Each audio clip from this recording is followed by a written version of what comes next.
It is quite chilly outside this morning. It is in the 50s here. It was in the 40s where my husband's working right now, and it always amazes me when you go just 2 hours to 3 hours north of here how much the temperature drops.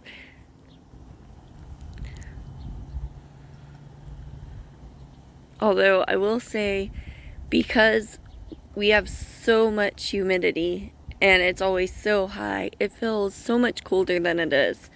A wet cold, in my opinion, is the worst type of cold.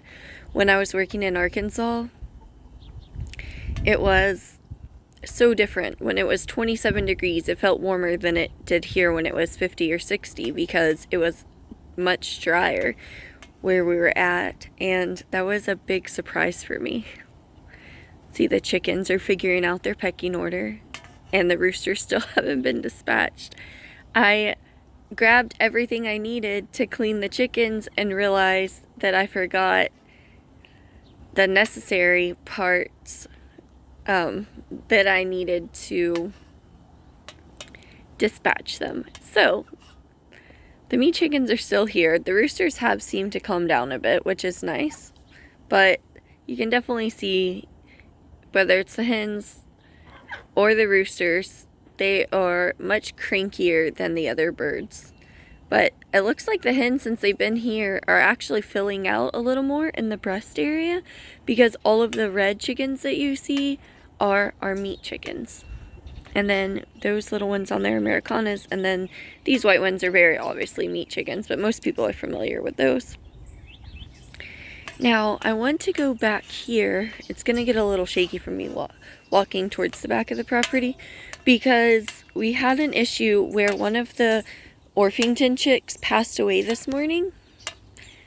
And I think it was due to the cold, to be honest, because when I walked out here, the babies were all kind of huddled together, and I was really concerned about that. Luckily, my husband left the other light where I could find it. Let me show you what it looks like. This is what it looks like. So it produces heat without any kind of light source whatsoever. So I think this will be really good for them. It's often used for reptiles, and it should keep them nice and warm. It is much cooler out here than I expected. It is hardly ever this cold this time of year here. We'll be lucky if it's cool on, say, Halloween would be a good landmark, because there have been times where I know people are just pouring sweat in their costumes because it is so hot outside. See, they're kind of huddled together, and when you have baby chicks and they're huddled together like that, that's a pretty good sign that they're cold. Their water needs to be changed out this morning too. I'm amazed at how long the water lasts with these guys, but again, it does need to be changed out because, see, this is what I was talking about. They use the bathroom all around it and things like that. Okay, babies. They're so sweet. We're gonna get them nice and warmed up. So, you can see where they're trying to kind of huddle under here. This is such a big area. I think what I need to do is get something to... What do you do? That little Brahma is climbing over. Get something to put 2 heat lamps in is what I'm thinking, because it's 16 square foot. So I think that may be what I'm going to do. But first things first, I'm going to zoom out a bit.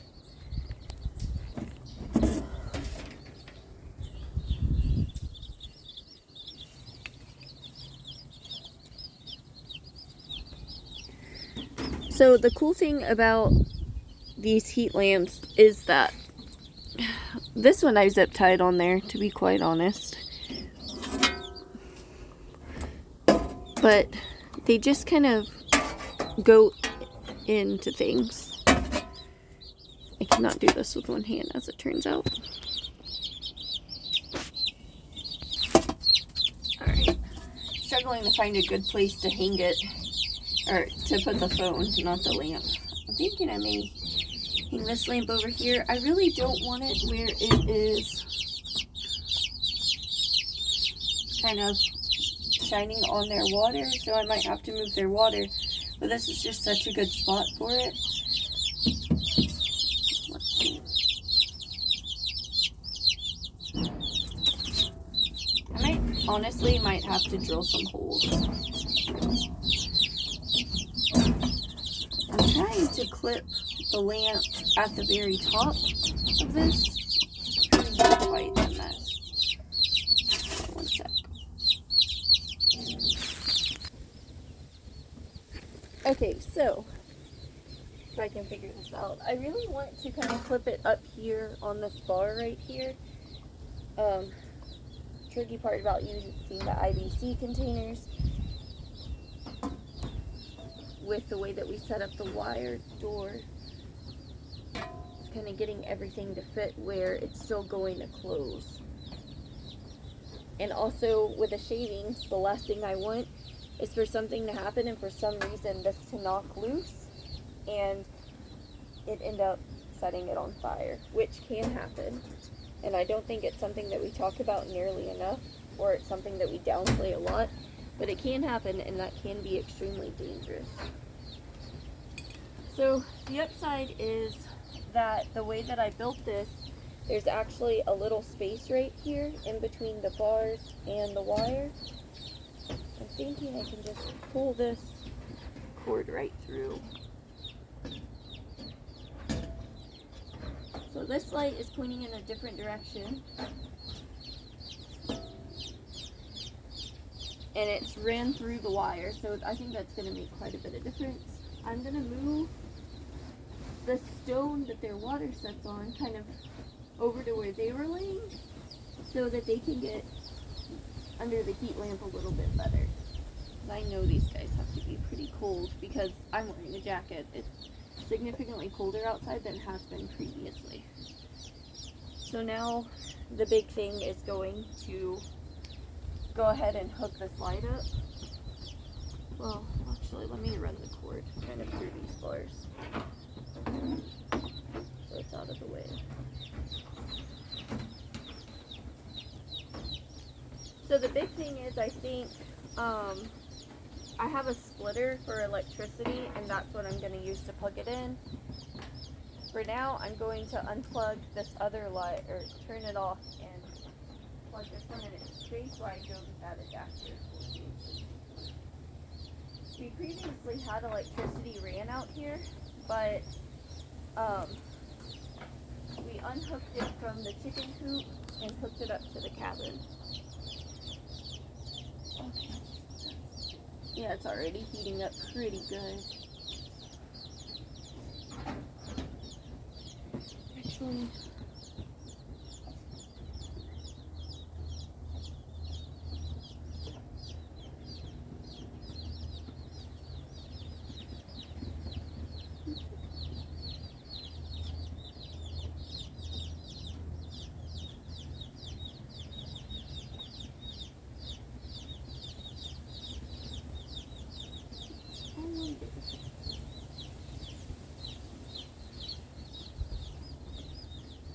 I'm trying to move the chicks underneath the light and see if we can't get them to figure out there's warmth coming here. They really don't seem interested in what I'm doing.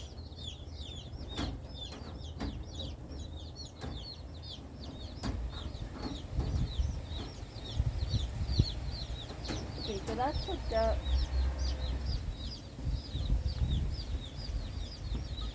Oh my goodness. Thought I could open this water, apparently not.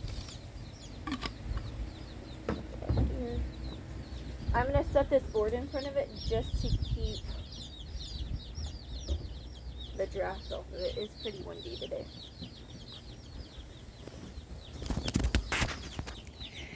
So if I can find the other drill, I'm tempted to see. I know these bottom frames, and if you follow for a while, you know that these all unscrew right here and come off, and that's how we control where the birds go or don't go, or how, if it's really cold, we keep them inside the coop so that they can't go anywhere, so that they're safe. However, there are a lot of screws, and we use these hex screws right here, so I need to see if I can find the right bit for these and the drill And maybe if none of these screws are stripped, I could get lucky and pull this board off, this tall one, and push the IBC container inside of it to keep the chicks in there. I think that would be much better, but it would be really hard to get them in any other way than that because of the way that it's built. So I just don't know if it's possible, to be perfectly honest. And for the life of me, I actually screwed this board in one day where it was abnormally cold and icy, and so I don't remember. Hopefully it's just this screw hole, and I didn't even use this thing, so I screwed it in somehow, and that's gonna probably determine how well I'm able to get this off. So hindsight, I guess, for sure.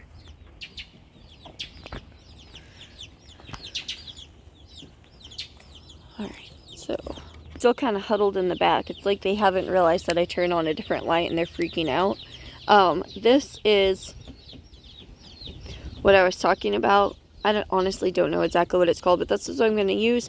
We're using it in the cabin so we could run the AC, a fan, and some lighting. However, my husband's back working out of town, and my mom's husband is as well. We don't really have a use to go in the cabin at night, and we definitely don't need to run AC because it is no longer hot. It is actually quite cold, which is why we're doing this in the first place. So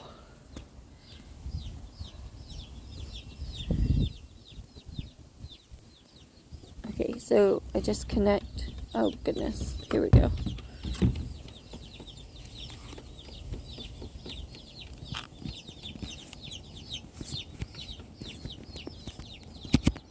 There, just like that. It pushes into it. That's pretty easy enough. And then all of these sides come up and have different plugs where you can put any kind of cord you want in it. And while you're doing that, plugging stuff in, when you're not having things plugged into it, you can just cover it like this. But the covers don't stay extremely well, in my opinion.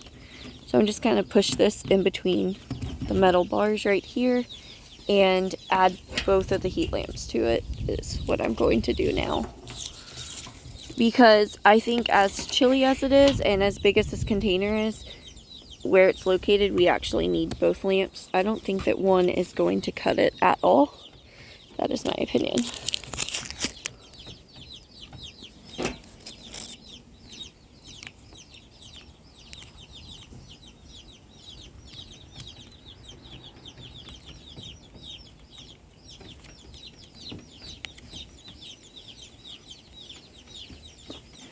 Guys, if you ever try to do this holding a camera, I promise you it's not as easy as you may think.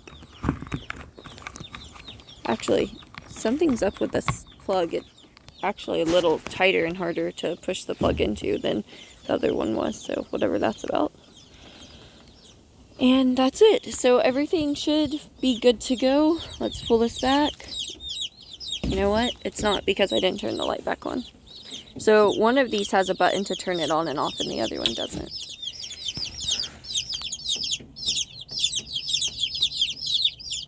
I'm hoping now the light's back on, they'll figure out that it's a heat source. They seem to kind of be struggling with that concept because they are way in the back instead of under where the lights are. It's kind of strange. And then real quick, I'm going to run and fill up their water because I want them to have fresh water. I put them under the heat, so I'm not understanding exactly why they're not going in there. It's quite warm right here now. And I know that they're cold, so I'm not really sure what they're thinking. One thing I don't understand with these babies is I showed them the food a few times, but they don't, like my other birds seem to get it. They don't seem to be getting where the food is kept. I thought they did, but they're digging around quite a bit. I'm going to open this for a little bit, just so they can kind of get the feel. Look, that baby is literally shaking, but refusing to come over here into the light. I'm actually really worried about some of them. Here we go.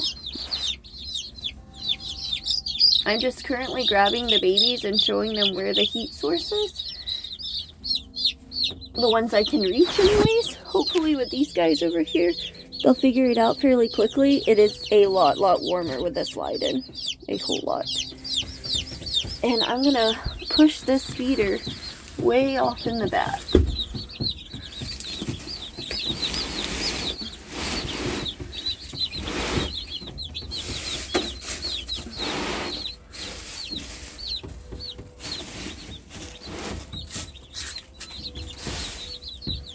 Unfortunately, it kind of pushed some of the shavings up too. So hopefully those don't end up falling in. So some of them are still running off in the back and pecking the back, which doesn't make any sense because they're clearly cold. But these three realize this is a heat source and they're staying under it. Those were the ones that seem to be the coldest.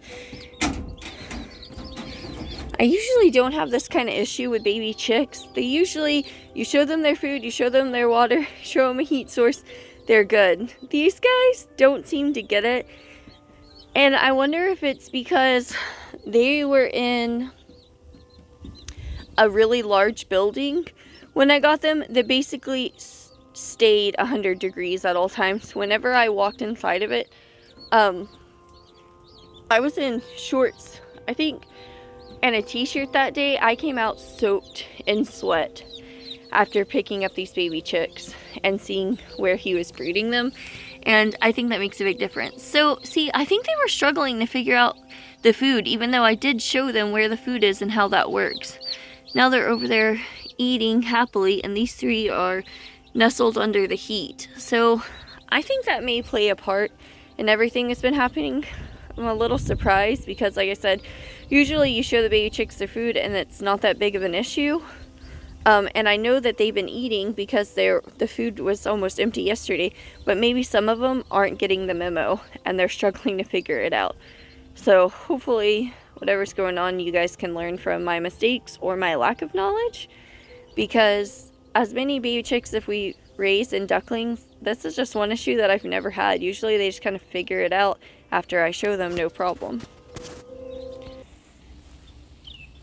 So the next order of business is to water these chicks. Luckily I'm wearing boots today because it seems the grass is pretty wet. I can't imagine having chilled feet with the weather the way that it is. Sounds like it would be pretty miserable. So I'm just going to set this up here and twist it on.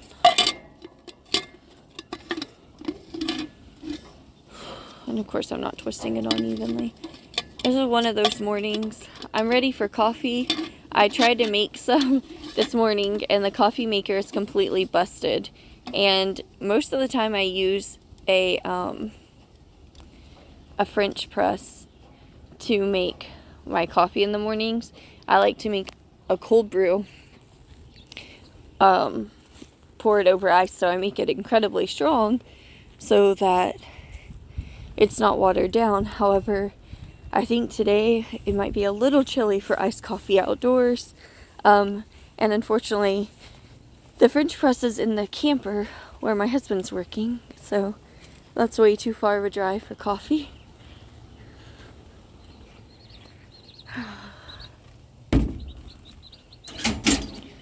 I think my mom actually has a second coffee maker inside somewhere. So I might have to go hunt that down, because when it tells me today I'm going to need it.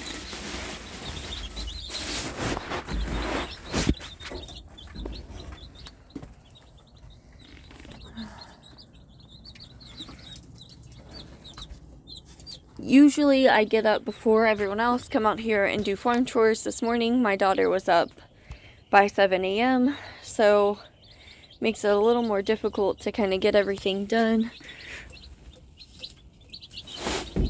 The boys tend to do their own thing. They're a bit older now. My youngest boy is 8, so those three tend to be able to handle everything on their own. They can, you know, dress themselves, all that good stuff, feed themselves, start on their schoolwork. So it's really not an issue. If you don't know my daughter, she is wheelchair bound.